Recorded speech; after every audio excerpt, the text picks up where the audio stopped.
Bonjour et bienvenue à tous. L'affaire Huawei, ou comment le géant chinois numéro 2 mondial des smartphones s'est retrouvé au cœur du bras de fer commercial qui oppose les États-Unis à la Chine, fait parler d'elle dans le monde entier depuis le 15 mai. C'est-à-dire depuis que les États-Unis, via un décret présidentiel, ont mis au ban Huawei auprès des agences fédérales, des entreprises et des réseaux télécoms américains. Et pour cause, le groupe chinois, à l'instar d'autres sociétés étrangères, figurait sur la liste noire de Washington. Aujourd'hui, nous allons tout vous expliquer à propos de cette crise sino-américaine sans précédent. Le 15 mai 2019, Washington, via un décret signé par Donald Trump, a annoncé des mesures exceptionnelles prises contre Huawei. Le président américain vient en effet de couper les ponts officiellement entre les entreprises américaines et la firme chinoise, et même d'interdire au réseau télécom américain de se fournir en équipement auprès des sociétés étrangères jugées à risque pour la sécurité du pays. Une interdiction qui cible plus particulièrement les entreprises chinoises dont Huawei, la raison officielle étant la présence de liens potentiels avec les services de renseignement chinois. Un faux prétexte pour les Chinois qui estiment que cette décision a été prise afin d'empêcher les entreprises chinoises de gagner des parts de marché aux États-Unis. La technologie chinoise ayant, selon eux, surpassé la technologie américaine. Pour eux, cela empêcherait la Chine, dont le secteur technologique est en pleine expansion internationale, de devenir une grande puissance mondiale dominante. Malgré un très fort lobbying de Washington pour forcer l'Europe à chasser comme lui Huawei des réseaux 5G, plusieurs pays dont la France, l'Allemagne et surtout le Royaume-Uni, un allié traditionnel du pays de l'oncle Sam, ont décidé de ne pas s'aligner sur les États-Unis. Leurs opérateurs télécoms devraient donc, sous certaines conditions, pouvoir recourir aux équipements de Huawei pour déployer la prochaine génération de communication mobile. Mais dans le contexte actuel, vont-ils toquer à la porte du groupe chinois? Même si Huawei est un incontestable leader dans la 5G, les opérateurs peuvent craindre que ces déboires avec les États-Unis mettent en péril son activité. Pour tout comprendre, revenons ensemble et en détail sur la chronologie des faits. Chronologie des faits. Tout a commencé en février 2018, avec les mises en garde de 6 agences américaines, dont la CIA, le FBI et la NSA, qui conseillaient de ne pas utiliser les téléphones Huawei et ZTE, un autre équipementier chinois, sous prétexte que des opérations d'espionnage au profit de Pékin étaient possibles à travers les équipements chinois. Une raison officielle qui entraînera alors le blocage par Washington, en avril de la même année, des ventes des 2 marques chinoises aux opérateurs américains. Les réseaux télécoms américains n'ont donc plus le droit de se fournir en matériel auprès des 2 sociétés. Quelques mois plus tard, en août, les 2 équipementiers se retrouvent alors écartés du marché de la 5G aux États-Unis. Mais Donald Trump ne s'arrête pas là, allant jusqu'à encourager les Européens à faire de même, en interdisant le déploiement de la technologie 5G sur leur continent, Huawei étant un leader mondial de la 5G. Si les pays européens refusent en majorité de se faire influencer, à l'instar des États-Unis, d'autres pays vont exercer une pression sur Huawei, comme la Nouvelle-Zélande ou encore l'Australie qui interdira aux 2 concurrents chinois de participer à la mise en place de son infrastructure 5G. Huawei subit quelques mois plus tard un coup dur avec l'arrestation en décembre 2018 au Canada de sa directrice financière, Meng Wanzhou, qui n'est autre que la fille du fondateur de la firme chinoise. Cette arrestation, faite à la demande de la justice américaine, a pour cause des soupçons de violation des sanctions américaines contre l'Iran par Madame Wanzhou.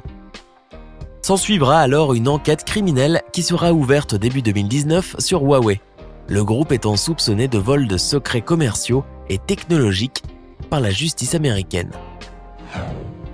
Espionnage pour la Chine, violation des lois américaines sur l'embargo contre l'Iran, fraude financière, vol de technologie. En tout, ce ne sont pas moins de 23 chefs d'inculpation qui placeront Huawei au cœur de la tourmente.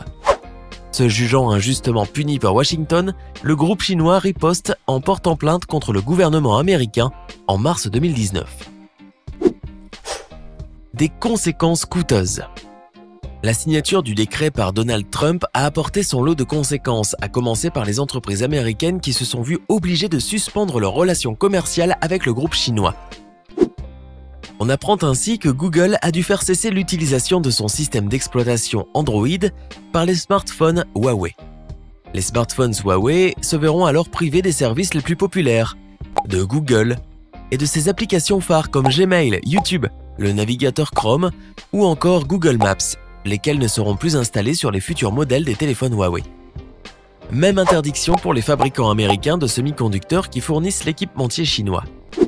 Ces restrictions ont bien entendu eu leur impact sur les fournisseurs américains, notamment les entreprises de semi-conducteurs qui pourraient, à leur tour, souffrir des lourdes conséquences de cette mise au ban en perdant une bonne partie de leur business. Car rappelons-le, Huawei dépendait largement des puces électroniques fabriquées aux États-Unis, bien que désormais c'est l'entreprise taïwanaise TSMC qui s'engage à produire les puces pour le groupe chinois.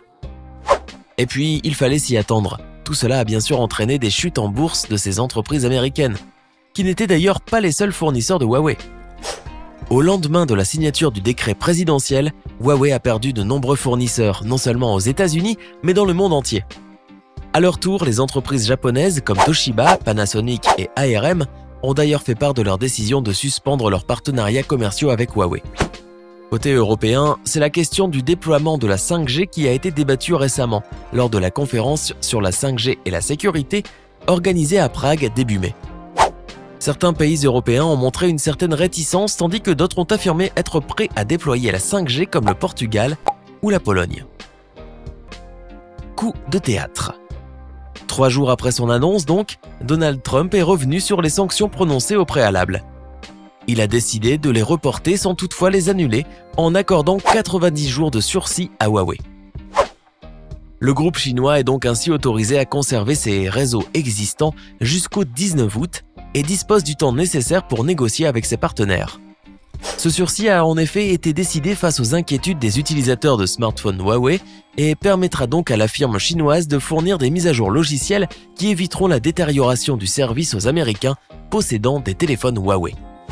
Toutefois, ce revirement aurait aussi une autre raison, l'impact des mesures prises contre Huawei sur l'emploi aux États-Unis.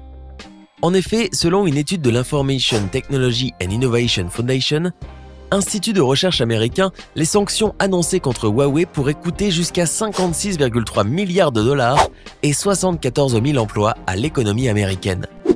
À cela s'ajoute la crainte de restrictions éventuelles de la Chine sur les États-Unis en matière de terres rares, la Chine étant le premier fournisseur mondial de ces métaux destinés à de nombreuses applications, dont notamment l'industrie des véhicules électriques et hybrides. Enfin, cette crise pourrait par ailleurs faire une victime inattendue, Apple. Et pour cause, la firme à la pomme assemble ses appareils en Chine, où elle occupe d'ailleurs le 5e rang dans les ventes de smartphones. Toutefois, selon Ren Zhengfei, le fondateur de Huawei, les représailles de Pékin contre Apple sont peu probables.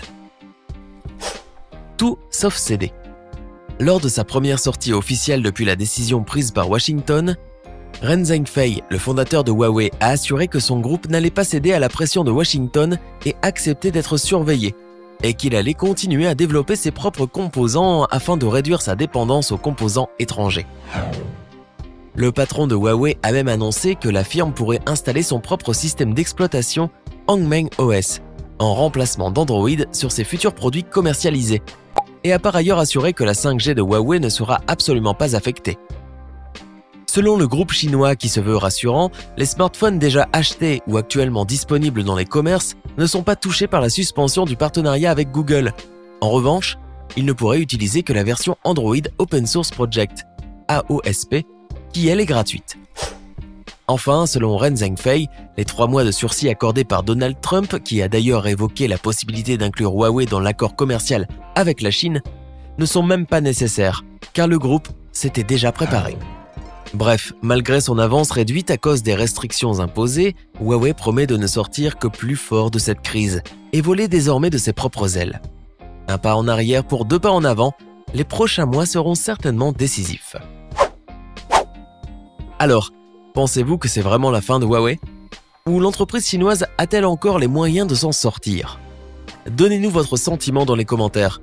Si vous avez aimé la vidéo, n'oubliez pas de mettre un pouce bleu juste en dessous et de vous abonner pour d'autres vidéos comme celle-ci. À demain, même heure, même chaîne, pour une nouvelle vidéo. Si vous avez aimé la vidéo, n'oubliez pas de mettre un pouce bleu, vous abonner et de la partager avec vos amis. À demain, même heure, même chaîne, pour une nouvelle vidéo.